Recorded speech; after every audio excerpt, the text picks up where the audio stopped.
Ladies and gentlemen, welcome to Team Down PV's coverage of the Logitech CGPL Season 2 Winter Championships. My name is Mitch Uber Leslie, and it is my distinct pleasure tonight to be joined in the studio by a special guest, none other than the very famous Jish. How are you doing tonight, mate? We've got a cracker of a game on our hands. I'm great, thanks. Yeah, no, this should be a really exciting game. Two really promising teams battling it out tonight. Absolutely, of course. Lagacy, we've been waiting to see them. Didn't see them before they went to Cologne and CG. Obviously, they didn't really want their games to be too easily accessed, so we had to wait on seeing them. But now they are here, and they're ready to show us maybe a little bit of what they've learned. And, of course, coming up against the very strongly performing Avant Garde from, obviously, we saw them last night. Take down your Soul Shell Chuffer in a quick two-set series. So they're looking very, very strong here. We are straight into the picks and bans. We won't waste too much time. And at least the Legacy boys were watching the game last night because Kensty's Twisted Fate has been banned away. The Nidalee and the Zillion as well. And of course, from the side of Avant Garde, the Maokai Alistar combo being banned away. Jish, anything there that stands out to you, mate? Yeah, so the bans just make a lot of sense. The bans from Legacy really limit the team comps that Avant can play. The Zillion just takes away that whole pick. And then obviously Twisted Fate as well. They're two comfort champions for Kensty, and on the other side, Avant have banned away the Maokai, the Alistar, just two like really strong champions. The Zed ban sort of throws me off a little bit, and in response to that, you see the instant pick of Kassadin. So taking away one, 80 mid gives away to Kassadin. Yeah, well, I mean, to be fair, maybe Choo Choo's is a little bit more comfortable on that Kassadin because the last champion he got beaten by on that Kassadin was Naru Zed at the International Wildcard Tournament here. And Naru definitely made him look like a platinum player, if I'm honest here. So Choo Choo's now going for Kassadin. Definitely feels confident on that one. Probably a little bit confident that Kensty doesn't have the option really to deal with him now. A little bit of a different lineup tonight. We're bringing Impaired into the jungle for Legacy now. It was said on Spooks' stream. He said this himself, so I'm not just saying it that he believes that Legacy subs, are Impaired and Tallywhacker. I think he claimed the best, couple of the best challenger players not already in a core lineup here. So definitely there's a big vote of confidence from him, and I'm sure that Legacy is sort of ready to roll here.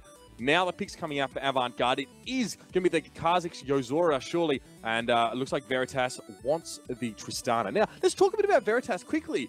Don't know a lot about him, but it's been said that he's actually a friend of Keen's, and he's come from Korea quite recently. Yeah, so I mean, it's all rumors from what I know, but for ages there's been this talk of this Korean 80 carry who's probably in a similar path to Keen, is coming to do his tertiary education here. So it's been said that that's Keen's friend who came from Challenger Korea, but I guess we'll have to judge him on his play tonight. Absolutely. Well, he was fairly good last night. A couple questionable plays on his Tristana in that second game that maybe were a little bit overextending there. That being said, we expect Veritas to be performing strongly, but they're going to have to deal with the Cardred E-Gym combination in that bot lane. So definitely no mean feat. We can see here Cogmore and Irelia being locked away as well. So Cardred going to get that comfort pick, and I'm pretty sure Minky's happy to play Irelia.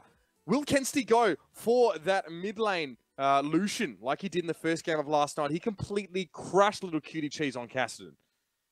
Yeah, so I think the Lucian pick's really smart here. Again, he could be trolling me here with Gangplank, but Lucian, for the longest time, before changes to Lucian and before changes to Kassadin, he was seen as a counter by a lot of Korean players. So it just makes sense that taking Zed away from them, next obvious choice would be Lucian. Alright, so we'll see if that is the case. The other thing that I want to point out is that they've taken away the other two strong 80 carries, which doesn't matter because they've taken Cogmore, but it's actually a really strategical move to limit the options you can play by grabbing the two 80 carries really early. Okay, well, see that the Braum has been locked in as well for E-Gym, so definitely fairly comfortable territory here so far for Legacy. And I'd be surprised to see Nya hit the Rift here, especially in a jungle capacity. Impaired wants the Lee Sin. So that is starting to shape up to be a very, very solid team composition now. We just see the Nami and the Tristana in the bot lane for Avant Garde. Very similar to what they played last night, and probably no different at all, in fact, if I'm not mistaken. So we'll see if they can really pull off what they did last night. It was fairly impressive. Waiting to see, though, the top laner to be picked up here for Porcupine. And Maokai's not available to him tonight. Being purple side kind of means you have to ban him out. So what else is on the table for Porky at this stage? Okay, so his Nidalee was banned, which would probably be one of the best choices. But yeah, otherwise, the Mundo is probably the next best bet. As we saw at the wildcard event, Minky just destroyed, I think, the Russian Aurelia player. So that matchup's obviously possible. Yeah, well, okay, he's locked in the Mundo. That's probably the best option in my opinion. Okay. Well, see, now that has been locked away. Mundo is in the pocket there for Porky, and we now have our teams before us, ladies and gentlemen. Of course, this is a round 2 game. Legacy weren't able to play, obviously, some of their matches having been away, and now they are back, and they are having to catch up a little bit here. Now, tell me, Jish, obviously, Legacy a bit away. We know the bit of the international wildcards, and there's been all the hype and all the conversation about that. We'll probably skip the analysis of those matches and leave that for the experts. But what happens to a team? You know, when you go away overseas, it's a long flight. I've done it myself to Cologne. You know, it's upwards of 20 hours at least. Coming back and trying to get yourself back into LoL. What kind of challenges do you think Legacy, you know, might speculatively be facing at the moment? I don't assume that like jet lag or any of those like flight related problems will be in play here. I think they probably had enough time to get back and adjust.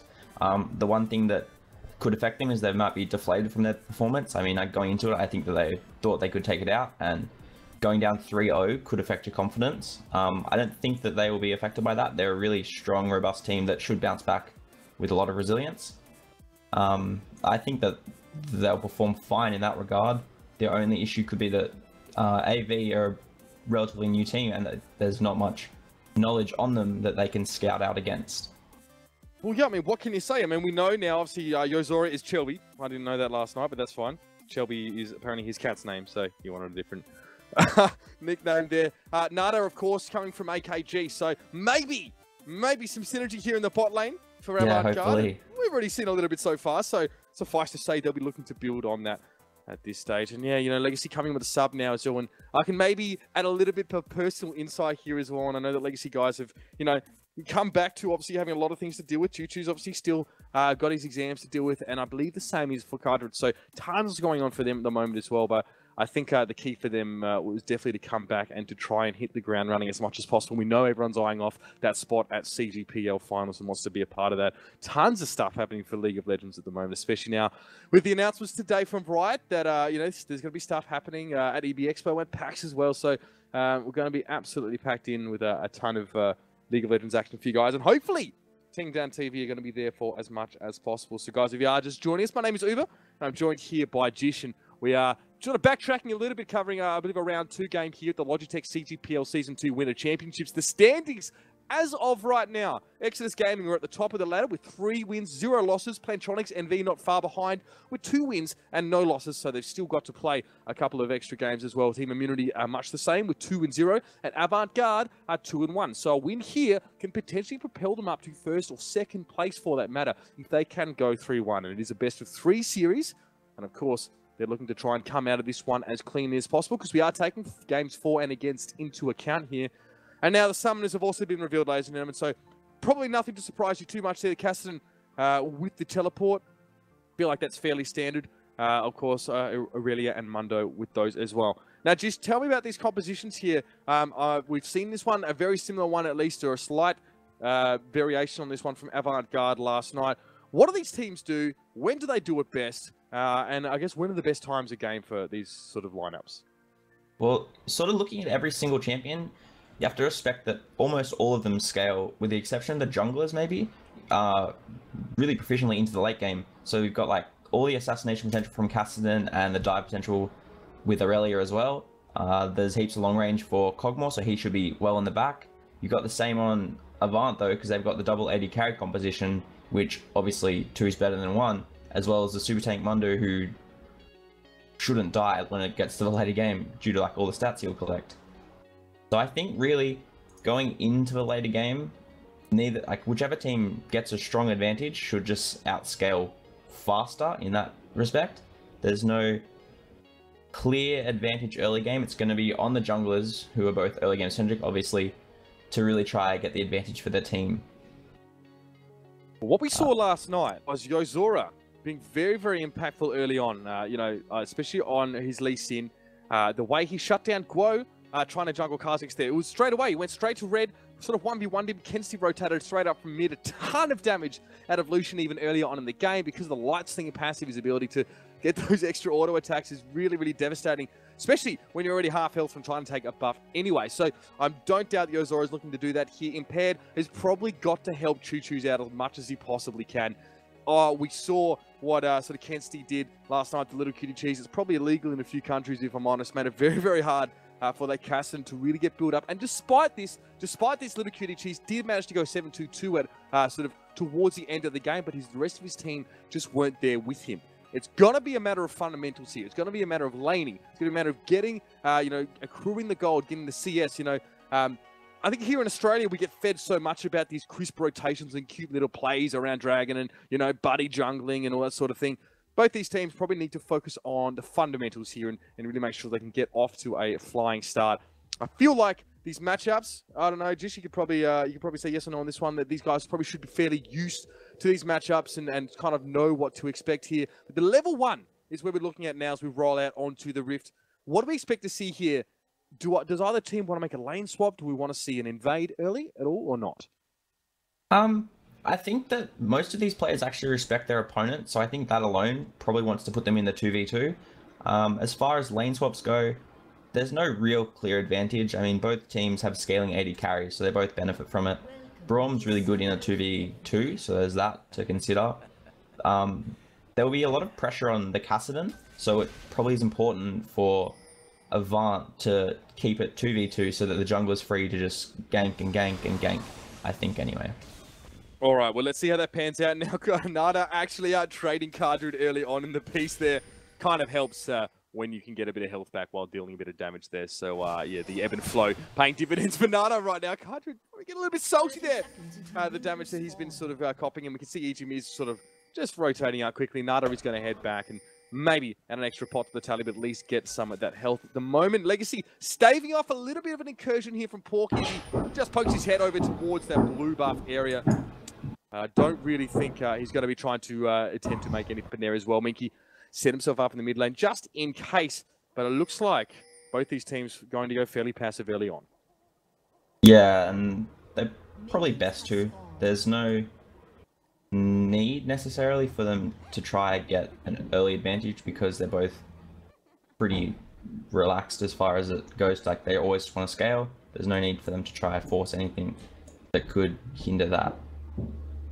Absolutely. Well, we can see it's a crystalline flask for Choo Choo's here in the mid lane. No surprise there. Just going to have to put his head down and get through that early to mid game. Now, looks like Minky Whale in the mid lane. Well, yes, a lane swap, maybe not the one we would have expected here, but Minky more than happy to go up against Kenzie in the mid lane, at least for the time being. So that's one to watch, especially now with Choo Choo's in the top lane up against Porky, and Ejim already started things off, putting some damage on the Legacy side of the ledger. And Cardred is also coming forward a little bit too. Should be a first level 2 for Legacy at this stage, given they got to lane fairly early on as well. Winter's Bite coming out from Ejim every now and then just to put a bit of free damage towards Veritas. Yeah, so that lane swap is actually just really smart thinking, like on the fly. You can't really prepare for that. It really sets the Kassadin up because Mundo won't have too much pressure early. So it forces Minky to sort of weather the storm a little bit and just farm it out into tower safely. As you can see, he's got the flask, so he should be a little bit... he's got the Doran shield, so he gets the sustain anyway. And I think that was actually a really intelligent play on their behalf. Well, let's see if it works out for them now. Veritas trying to trade out with Cardred. He's actually going to rocket jump away. 2 stacks of concussive blows on that Tristana. Coming very, very close to that potentially devastating stun, especially at level 2. So both duos here are level 2. Cardred got to be a little bit damaged to the ebb and flow there as well. And Nada being forced away by Winter's Bite yet again. Ejim got to be crucial in this lane. Yozora coming topside as well, but Impaired was there to deal with him as well. Null Sphere going towards Yozora. The red buff is ticking and the slow has been activated as well. Now to mid lane, we can't see Minky Whale trying to trade it out again. Minky maybe biting off a little bit more than he can chew in that one. And of course in the bottom, a little bit of an engagement as well, because both teams know there's no junglers in that vicinity. Right now, Cardred and Ejim being forced back a little bit. Maybe the sustained Jish of that Nami a little bit too much for them to deal with at this stage. Yeah, so, and on top of the sustain as well, Nami just has incredibly high trading potential with her Tidecaller's Blessing, purely because it heals and damages the enemy. But we are in mid lane. That's right, we see Impaired going towards Kent there. Maybe an attempt just to build Minky out. of what so far has not been a great situation for him. And it will buy him a brief reprieve, if anything, a chance for the Aurelia to head back towards base. And shout out to those who corrected me on the pronunciation of that name. I'll try and get that right for you now. And, but yeah, fairly standard, sort of over the board at this stage. CS lead, you know, Choo Choo's doing fairly well to, you know, to definitely keeping up there. 21 CS, and this is probably what he had hoped to achieve from this lane swap. That being said, Minky Whale also keeping up as well. So, you know, despite some weird and wacky plays early on in the piece here, we can see that Lagacy not letting themselves be put to too much detriment. And we can see that Kenzie dashing away didn't want to deal with that equilibrium strike. Yeah, so the lane swap is working incredibly well for them. If you look at their CS differences, it's almost like non-existent. It's just that's all going to alter on the recalls and timing of that. But we've got another duel in the mid lane. Wow, Kenzie going really low to Minky Whale. You can see the confidence on his Aurelia right now, and he's more than happy to come forward and try and deal with Kenzie. But Cardred in the bottom lane now, only down to about 200 health points. It seems that EG wants to come forward anyway. Unbreakable and stand behind me being used maybe just for that that relic shield stack. Not sure, maybe that's some super secret tech. Anyway, Choo Choo's now dancing out with Porky here. We can see Burning Agony doing its work, but Porky going fairly low, but here's goes Zora. Should have expected that to come now. Choo Choo's going to have to flash the Void Spikes, and we'll probably be able to walk away from that one, but I tell you what, he's cutting it fine. Yeah, so the issue with there is that he was tanking about nearly 2 waves of minions, probably about 10 minions there, which is the equivalent of getting like another Mundo cleaver to the face or more. So, and then on top of that, he has... There's a fight in the bottom lane though. Are they going to go down? Yeah, no, I think Country very low. Only just hand comes in there. I don't know why EGM came forward there. Almost got Aqua prisoned as well. Forced to flash away. And Impaired got there at just the right time. Cardred was so very close to death. He's going to be able to go back. That's the first kill coming out from Impaired. We know how impactful a Fed Lee Sin is in the early stages. Minky wants to go towards Kenzie there, but just a bit of a life tap and back away. Yeah, so that's actually really important for the Lee Sin. After his most recent nerfs, getting his attack speed removed off his E, he sort of has even less utility now. Not that he has not enough, but he really relies on getting a couple of early kills and changing how the lanes are going to shape out. So that's just, and as you can see, he just hasn't even finished his jungle item. He's gone straight for boots and longsword, which just means he'll get around the map faster and do more damage. Okay, anything else sort of standing out in terms of items here? Jish, it's fairly early on in the... We can see already the pickaxe being added to Veritas's inventory. Yeah, so that's a pretty big power spike for him.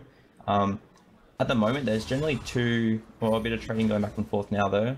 But it looks like they'll just back off that one. There's two sort of streams of builds you get for Tristana, which is going Infinity Edge first or going Static Shiv first. And it basically just alters the time in which you power spike. So... Veritas has got the pickaxe at the start, but I wouldn't count it out for going Static Shiv, but it generally means that if he wants the pickaxe first, he's going to go for Infinity Edge. That just would follow in. Yeah, I think that's a big advantage because that's a lot of raw stats compared to Cardred's non-existent Phage at the moment. So I think for the moment, and the 10 CS advantage would sort of suggest that, but we have a bit of a look at Dragon. Yep, looks like they do want to start this one off. I think in Porky going to come as well. Up here, a bit of a fight here, and a lot of Avant Garde are in position with the exception of Kenzie. Now it's going to be a fight there for the Smite.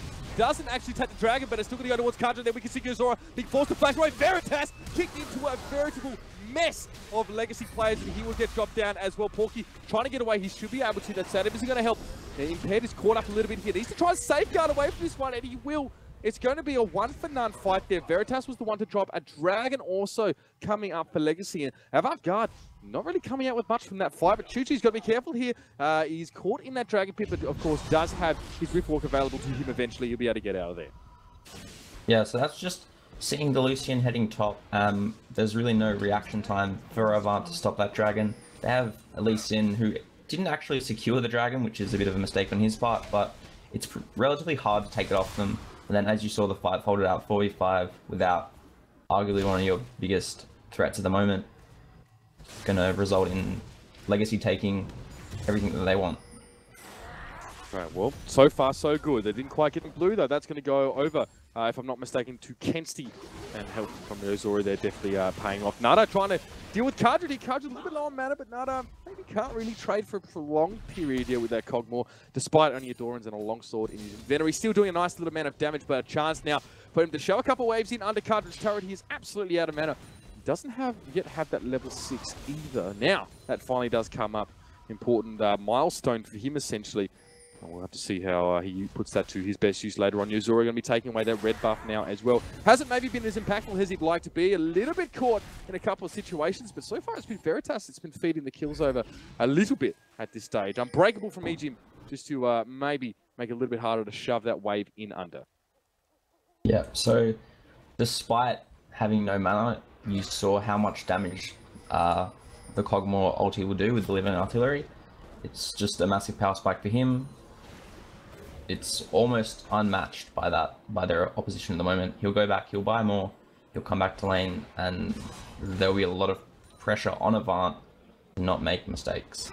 Yeah, pressure is a great word to use. I mean, Buster Shot is fantastic in a pinch, whether as an escape or an execute, but Living Artillery is just a constant source of damage, a constant threat. You've always got to be on your tiptoes now, and Veritas is going to be a veritable ballerina by the time he's done there. Kenzie going a little bit low to Choo-Choo's, but wants to come forward here. Choo-Choo's maybe overextended. He is very cooldown reliant. The Culling going to come out, but I think the Cassidy will be able to just back away there, and that is definitely a sign of how Kenzie's sort of rolling through this game. He's got his Sheen on his side already, so that auto attack proc is going to be hurting a little bit, and Choo-Choo's still yet to hit his Rod of Ages. Now impaired. Caesar's in the jungle. Red buff is on that Lee Sin. Oh, a bit of damage there, but the kick comes out. Bit of extra damage as well. No Void Spike going to hit the Yozora. Maybe a little bit too far for him. Red buff ticks him down. He probably will survive, but that was very, very close. However, did prevent Impaired from helping defend that tower, and Kenzie's going to get some free damage, Dish.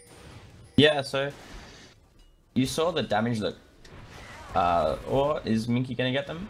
Well, I don't know. It looks like Impaired wants to follow up as well. We do see the Sonic Wave go towards Kenzie, not actually landing, and Mickey Wow is going to try and put down some extra damage in the form of those Transcendent Blades, but they're not really going to find the target they want. Yozora going to be forced away, though. Can't back, and this is a chance for Lagacy here to push onto this mid-outer turret. Yozora can't really defend it right now, and he's a key player. He's got the double buffs on him as well. Clever little Aqua Prison there onto Lagacy, but they will work on this tower. Good rotation from them. They came straight down. It's going to be an attempt to teleport in here as well for Porky, I'm sure. Will he get there in time? He wants to fight, that's for sure. Sadism already popped by the looks. He's trying to get a speed boost to close that gap. The book comes out towards Egypt. Will it be a disengage? Yes, Glacial Fissure comes up. Porky going to get hit as well. We can see Aurelia coming forward. Mickey forced back, though, as well. Legacy might have to just take it and leave it. I think we do see the Force Pulse coming out to slow up the attacking force of Avant Garde. Legacy will get their disengage, and they'll also get their tower. But now the counter push is on.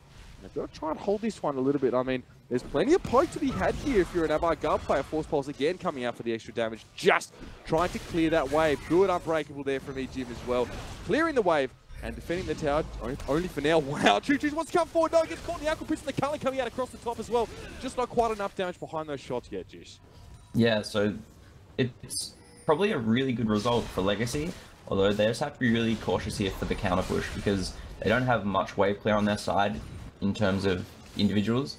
Obviously as a team they can cut down minions, but yeah, so terrific from Minky Well to chase them back into their jungle and stop them from being able to do anything for that mid lane push, and then just being capable of sitting there long enough to take away any chances until the gank comes in bottom. Oh, Cardred, that's not good. He's going to try and down Veritas. Does he have the damage? Veritas forced to use heal. Cardred going face to face there with Yozora, and he's going to try and close the gap with the Cathian Surprise, but no dice there. Porky now going to get jumped on big time. There's a lot of gap close here. The flash over the wall is very classy, and the Porcupine is going to live to fight another day. Yeah, so just as I said that they didn't take anything in return, they did manage to get the consolation kill onto Cardred, but probably quite happy to trade that for a mid lane tower. All right, well, speaking of towers, it is one up at this stage, so we can see that the top outer turret for Legacy has been taken 2 kills to 1. So that really results in only a very small gold lead here, just approaching 1.7k. And we can probably attribute some of that to the Dragon that Legacy picked up as well. So really can still throw a tissue over both of these teams at this stage. Still trying to work up towards their respective power spikes. And as you said, Veritas, you know, is it a later power spike looking for that Infinity Edge over Static Shift? Well, see, he's changed his build now, which is actually probably my favorite variation of the build, where they get the early AD just to ensure last hits and trading potential, and then go into the Static Shiv. Because the Static Shiv allows you to have enough burst and wave clear to sort of survive until that Infinity Edge purchase. So I think just obviously a good item choice, even being 0-2-1 down, he's still going to stay relevant. All right, well, Dragon is live right now, and all the teams casting their eyes in that direction. It's probably what they need to try and start to open this deadlock up a little bit. Choo-Choo's going towards Kensti, a lot of damage. Again, cooldown's limiting his sustained damage. EGM going to poke his head towards that Dragon as well and try to work his way in. Lagacy know they need to be there. Choo-Choo does have his teleport available. So does Minky Whale. Minky Whale is on the scene, though. Doesn't need to use that summoner yet, but everyone looking at Dragon right now. There's a pink ward on there for Avant Garde, and information is a little bit limited at the moment for Lagacy, but you can see they are stalking around that Dragon Pit as well. Very, very important time to think about how you're going to engage this. It is a full 5-on-5 now with Choo-Choo's rotating down this Dragon. Already down to half health. Goes already doing the work. Easy wants to come in here. Surely at least put a winner's bite towards Porky. The Cullen comes down. Unbreakable doesn't work though. Yozori's just working on the Dragon. In the meantime, Nature Fisher comes down. Dragon goes down, but look at the damage towards Nada as well. Right in the back line there as well. So Yozora drops very quickly to the Choo-Choos as well. It's 2-for-1 thus far. We saw Porky go down as well. They are chasing on now. Choo-Choos wants a bit more. He takes down Nada. There goes Veritas as well. Oh no, Veritas still standing. Sorry, it was Kensi to drop. EGM will justify that ignite, and a 4-for-none trade. Yes, Lagacy lost the Dragon, but my God, they made a fight for it, and they'd be pretty happy with a 4-for-0. Yeah, definitely. So that's the sort of trade that they're looking for. Their team comp. Oh, here we go again. Wow, Choo-Choo's coming forward towards Veritas. Again, not quite the incredible burst that we used to see from Casino, but now Lagacy just, they do have the liberty at this stage to do push on towards his bottom tower. Porky teleporting top to stop Minky from doing the same in that lane as well, but Lagacy definitely on a power play after that victorious fight. From there goes Zora wants a bit of impaired. Can Choo-Choo's help? He's low on mana. There's not much he can do except be the decoy, I guess, for the jump in from impaired. There we go. Impaired going to get jump on as well. Choo-Choo's going to have to get out of here. And Aqua Prison is probably just what Nada wants right now. Choo-Choo's slowed up a little bit from red buff. Will it be Porky's briefcase to slow up him up a little bit more? No. Choo-Choo's still on his feet though, trying to get away. That's a slow there. Might have to be a riff walk here. Does he have the mana? Don't think so. Oh, the minion just blocks the briefcase here. A lot of stall happening here. Choo-Choo's is just going to give in here a little bit. So 2 players being caught out in a very short period of time here by Lagacy. And we did see EGM there get a little bit too close for comfort. It's going to be the second blue taken away from Lagacy here, and Yozora will have that for himself. Yeah, it's really good on the behalf of Avant to deny the Kassadin blue buff, obviously being really mana-gated by his ultimate, so really important to keep that in mind that not only are they taking blue buff, but they're denying it from the Kassadin, who obviously really needs it. Lagacy probably were a bit too greedy after their 4-for-none to try and take the red buff, which is where we saw them get caught. So, I mean, yes, they won the Dragon fight, and they took bot tower, but maybe they tried to take too much by getting the red buff. You can see they didn't really prioritize Dragon too greatly in that fight. They just wanted to mash heads with Avant Garde. So the Dragon went over to AV. That's why the gold lead is really only about 2k now. So about the same as it was earlier. Kensi gonna get that tower in the bot lane as well, making it 3-2 in favor, actually, of Avant Garde here. So yeah, they're playing those objectives fairly well, it's safe to say. And Lagacy, you know, looking for some more opportunities to maybe take some more of their own. The teleport to top from Porky was good. Stopped Minky from managing to get that one up here. And you can see, this is the kind of weird part of the game, isn't it? After a big fight, Dragon's not up, sort of main buffs aren't up. What's the plan here? You're trying to push waves in a certain direction. Where are you looking right now if you're, let's just say, Lagacy, for example? Yeah, okay, so Lagacy have lost all 3 of their outer towers, so they're losing a little bit of the pressure in their jungle.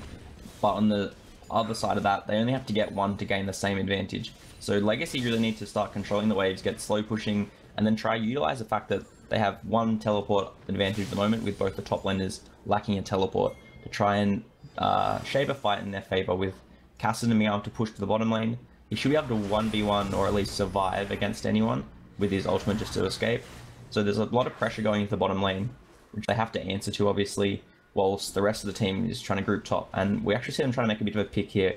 Obviously they have some idea because of Avant's just sitting there waiting for them. It'll be interesting to see who makes the first move.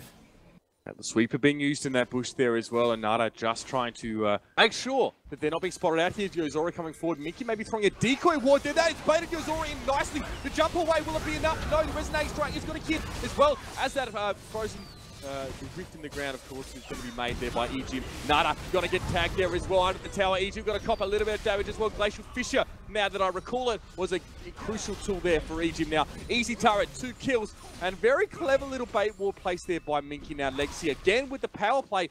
We can see Choo-Choo's now in that mid lane trying to put a bit more shove on. Can they afford to stay here, Lagacy, or do they need to back away? Well, they're unlikely to get much more than what they've got, so it just makes sense for them to recall. They probably want to get back. They want to get a few more wards to hold on. They've got another fight in the mid lane. Yes, of course, yeah. So get a bit messy in that mid lane. I think Chuchu's just trying to go towards Kenzie now, and Kenzie coming back towards him, trying to put down as much damage as possible. Really, I think he's just trying to be a placeholder and hold that lane where it is, standing on a ward as well. So plenty of information to be gained there from Chuchu's position. Dragon's up in a minute and 24 seconds. No doubt both teams are looking there right now. The lead extended somewhat in favor of Lagacy, but some of those big first items are coming out, Jish. What's standing out to you? Yeah, so we're at that sort of crucial bit of Julian in the top lane. Not much will come of that though. They're at the sort of crucial 3k gold lead where it's not enough to really change much, but it could, like if it starts snowballing here in Lagacy's favor, that's when it sort of gets out of control. So the 3 to 5k range is really important, that they have to be mindful of how much they give up now. But as far as items go, I mean, we see Minkieware with the Triforce, we see Cassidy with the Rod of Ages, and then Cardred with another Triforce as well. So they're like, Lagacy have hit a really crucial spot now that they've got all their major first items. They're going to start doing a lot of damage, but on the same coin, not exactly. See, Avant really, they need Kenzie to get a core item finish. So Kenzie, having gone Brutalizer into Triforce, he's a tiny bit behind, but Porky on his Mundo has got his Sunfire Cape, so it's similar levels in terms of items, but I think I'll still give it to Lagacy, and that's purely just because they've got that gold lead at the moment. All right, of course, and yeah, you know, having bought that Brutalizer first, he's going to delay the Triforce buy, but that has just come up. So Kenzie now, of course, himself hitting a bit of power spike with the completion of that item. Minkieware really wants to mess with Porky here. What a confident player he is right now. You can see him going straight towards Porky, and there's the Sadism there being forced to be used there, and yeah, Minky just going to back away. Probably pretty happy with the use of that ultimate. Dragon now looks like completely unchallenged here for Lagacy. They picked that one up. Minkieware copy a bit of harassment there from Nada. It's going to be an equilibrium strike and a cheeky flash over the wall as well. I think Minky would be happy with his decoy work there. And the Dragon has been picked up for Lagacy. Crucial one there. And as you said, that 3 to 5k gold range is not that. It doesn't take too much from here to blow it out to a little bit more. And that's when the brow of Avant Garde is surely going to furrow. Here we go for position the bot lane, trying to take the help. But Minky caught up with those already. Can he do enough damage? Oh, the high tech stock gives him some health, but not really enough. So that Aurelia going to drop down now as well. That being said, a tower being traded for that killed Lagacy. Surely happy with that one, Tish. Yeah, as always, they just seem to give away a tiny bit and then just take as much as they want. It's a really good play style to have. Obviously, they've got a really objective style game. Just really impressive that they were on top of the Dragon. They had no contesting. You can see on the bottom side of the map that's about 6 wards to none, maybe. They've just got complete control of that side of the map now, especially with the bottom tower gone. I feel like it's really at a really pivotal point for Lagacy to either take it away or for Avant to make their comeback. So tell me, like, you said that, you know, Lagacy are giving up small advantages to take those towers. They're giving up the kills and stuff like that. You know, is that the way you have to do it? Can you take these objectives cleanly, or is it use Minky to feed and then, you know, take free gold? Is that it's kind of like Minky's the distraction, they take the money out of the pocket of Avant Garde. Can they do it more cleanly, or is this just the way it's got to be? No, definitely they can do it more cleanly. I mean, always there's ways to play it better. Minky doesn't need to necessarily, didn't have to walk into his own blue buff jungle area, he could have just based. The thing that they're drawing on a lot is that, especially in Yozora, a very bloodthirsty player, they know that they're going to try to go after kills, and it can, maybe not blind them, but hinder their sight on what's most important at the moment. So I think it's both, it's not perfect, but it actually really plays against the psychology of Avant. Yeah, that's a really interesting insight there now, and you can see Porky has got his ult up again, so really that low cooldown keeping him safe for the most part. And now the clearing of pink wards has begun. You can see a lot of investment there for Avant Garde. They are still able to catch out those standard wards as well, though, just with the lapse, I think, and still being able to see the wards. So Avant Garde still trying to do a bit of house cleaning as well. Yozora copying the damage from Chuchu's, and that man is going to have to back away there as well. Avoid, obviously, the Null Sphere, giving him a nice little bit of shield as he trades out. Cardred forward? Yes, a little bit. He's going to try and maybe siege it out. Maybe this is the time of the game where Lagacy are looking to make these things happen. But Minky's not feeding, by the way. He's actually 1-1-4, so I shouldn't say about that. You know, I think we understood what I meant when we said he was being sort of the decoy. He's just split pushing so very, very hard, and he's forcing Porky to stay top with him. Now, Choo Choo's as well. He's gone bot, so it's all about the split push right now. Minky Whale drawing Nada up towards the top lane. Nada trying to get a speed boost there and maybe an Aqua Prison. No, it's going to be the tidal wave coming out. Minky going for a bit of a surf here. He's going to get jumped on. Can he take Nada with him? Probably not. The exhaust is going to make it hard for him. But can Legacy translate this into an advantage? That's the question. Going forward on towards this mid turret. It's the teleporting for Porky. Zora wants a bit with a kick back. Here's a bit of a deny there from Impaired. And Legacy unable to turn the bait kill into a tower this time. Yeah, so again, that's sort of Minky just pushing a bit too much. I think he's being a bit greedy and a bit aggressive. I mean, the Berserker Graves buy, I think, is also a bit aggressive, although he can sort of get away with it against Mundo. He's having a really easy time at the moment because he's got a 1 level advantage, and Mundo went Sunfire Cape, which sort of focuses a bit more priority onto wave clear as opposed to Randuin's, which would give him a better chance at combat because of its passive slow against an an auto attacking base champion. So I think interesting buy from Mundo, but it does try deny a bit of this double teleport split pushing because they don't have too much wave clear on their own team either. So how much splitting is too much? At what point is Minky Whale going that little bit too far that's causing him to get caught up here? Because we know the basic principle. We know we're trying to draw players to the top lane and allow the rest of the team to take objectives sort of unchallenged. You know, at what Minky stepping over the line here, man?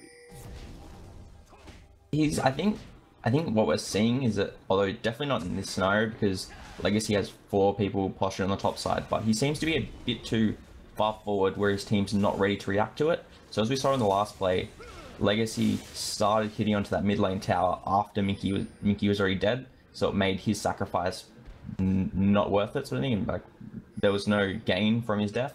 So I think he needs to be a tiny bit more patient. They need to have a tiny bit better idea. The wards are coming in now on the top side as well, so it's a lot easier to see.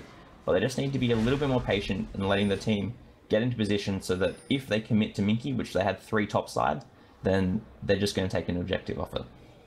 Well, you're right. Minky definitely ran ahead of that creep to actually go towards Porky, then force his ultimate out again, if I'm not mistaken. So maybe he'll consider slowing down a bit. And you can see in the bot lane here, he's having to back away. He knows where the rest of Legacy is at this stage. So he knows you have to teleport over if anything sort of the proverbial hits the fan, so to speak. And Avant Garde forced to rotate between their red buff and sort of their midi and a turret. Zora being the spearhead of this one, trying to throw his void spikes out. Hasn't actually evolved them, crucially enough, and I know some players are opting to do that a little bit earlier on, but he is only level 12, so there is plenty of time for him to make that consideration later on. Woodo's coming out as well from Kadra, just that little extra harassment now. Legacy making a play potentially towards Dragon here. Oh, we spotted Zora again. He's come so far out of his comfort zone. I mean, when you've got no outer turrets, and you're lurking around your blue side with no wards, a little bit dangerous here, but none of the CC from Legacy going to be able to hit the mark here as well. They are going to do a little bit of ward clearing, and then definitely think about Dragon here, Jish. Yeah, definitely. So Dragon's up now. It's probably just going to be here's a fight though. Oh, Nada just gets caught straight up. So much confidence when really maybe it's not justified. You can see Kenstick shoving down mid lane really, really quickly. Porky not far behind him as well. Minky Whale's going to make the teleport in there very cleverly, using that one, and that will be on a lower cooldown. He comes straight towards Porky as well. So managing to hold onto that tower and taking the Dragon as well. And that's what happens when you manage to get a pick. Porky going to get concussive blow stack on him. Or was actually a Glacial Fish to go towards him. Don't know if that'll work, but we can see Veritas and Choo Choo's fighting it out there. Choo Choo's getting buster shots. Going to be a Zhonya's. Does he have the burst here to deal with Veritas? No, the flash over the Baron Pit. Oh, cheeky. And of course, the Rift Walk, back behind the rest of his team. So that's a good escape. Now, Veritas pretty low. Does he have the rocket jump? I don't think so. The red buff going to tick down as well. Livy Artillery picks up one up for Cartridge as well. Kenstick drops to Minky Whale. Oh, it's all going wrong for Avant Garde right now. Porky jumped on as well. 3 kills through clever rotations. Legacy dominating the map so far. They're going to look to work on this top inner turret as well. Now that goal is starting to snowball. Now that lead is really starting to extend, and Legacy looking far more comfortable here. Yeah, definitely. You can see now even Zora is going to drop as well. Doesn't have, he's got the Hex Trigger passive there. I don't know why that Null Sphere didn't hit towards him there, but there we go. Zora is going to drop there. Easy Baron. Well, I mean, easy enough to take now at least. The cooldown time is not very long, Jish, but what does it mean now with Legacy on Baron? How do you respond to this with the Avant Garde? I think you have to concede it here. They don't have any way to stop them off, short of Tidal Wave.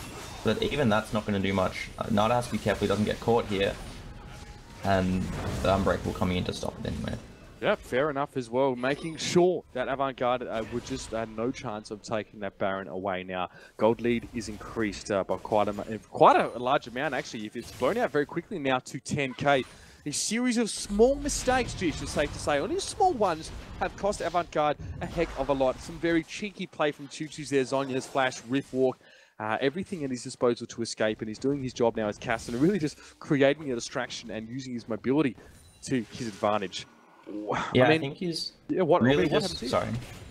He's really just sort of hit that. He's really sort of hit that point where he can be the annoying Cassidy, and he's still got the teleport. So you can't ignore him by any means, because obviously he's a Cassidy. He's a Fed one at that. He's got 250 farm by 29 minutes. I mean, pretty good. So they can't ignore that. They can't ignore the objective's been taken, but we've got to fight in the mid lane.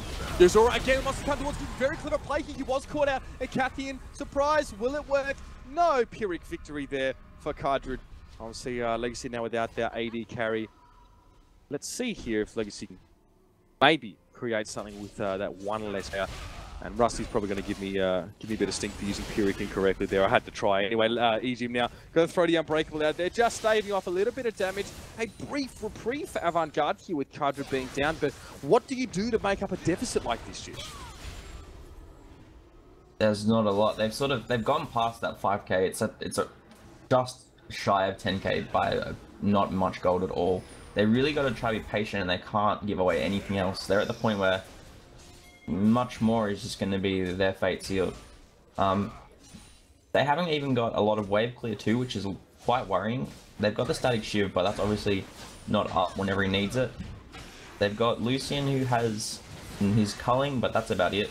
So stopping them from getting turrets is going to be pretty hard, but it's pretty necessary at the moment. Right, we can see Avant Garde, despite having Cardred down, they've got to turtle up. That mid-inner turret is pretty darn low. The Avant Garde are actually heading in that same direction as well, getting fairly low. We obviously now Living Artillery going to be sort of coming back into Lagacy's repertoire here. I'm sure they're going to try and use it to pepper. There we go, Cardred wasting no time. Here goes Zora. Oh dear, the Voodoo's doing a fair bit of damage there. Egypt just blocking the entire culling there, absolutely nullifying that ability from Kenzie. Goes Zora, still has to go all the way back to base. Living Artillery comes down again. Kenzie going to have to get away. It's going to be a tidal wave for an attempt at a disengage. Nada, can he make it happen? Nikki wants blood, and Mickey gets it as well. Kenzie going down now. Randallwood's used by him, but he is going to have to drop for that one as well. It's probably enough though, if I'm honest. Kenzie is in the graveyard right now. Porky is trying to stave off a bit of damage, but Choo-Choo's right in the back line there. Zora dropped down as well as Veritas. Oh god, it's all over for Avant Garde in this game one there. Now just crumbling, capitulating perhaps even to the superior amount of gold that Lagacy have. And speaking of gold, Choo-Choo's there with a bit of swag as Zonya's action. That should be the game here. Lagacy want to finish it here. Nada probably has some different ideas here, but only EGM caught in that Aqua Prison there, so it's not going to slow Lagacy up too much. Game one, going over to Lagacy Esports. Jish, what are your thoughts? It shows that they've just come back from overseas, and they have not been swayed at all by their loss. They come back stronger, and I mean 30 minutes that was such a clean game on their behalf. It all just stemmed from Nada walking into Dragon, and when he needed not to, they took Dragon, they got some kills, they took Baron, they took towers, they took the game. Absolutely. I mean, it kind of happens in that order every time, doesn't it? Lagacy with the first game of the year, and maybe playing hopefully as well as we'd expect them to, especially after their hiatus now. So they do still have game 2 to come later in them, and this is a best of 3 series. We're going to be back with game 2 with myself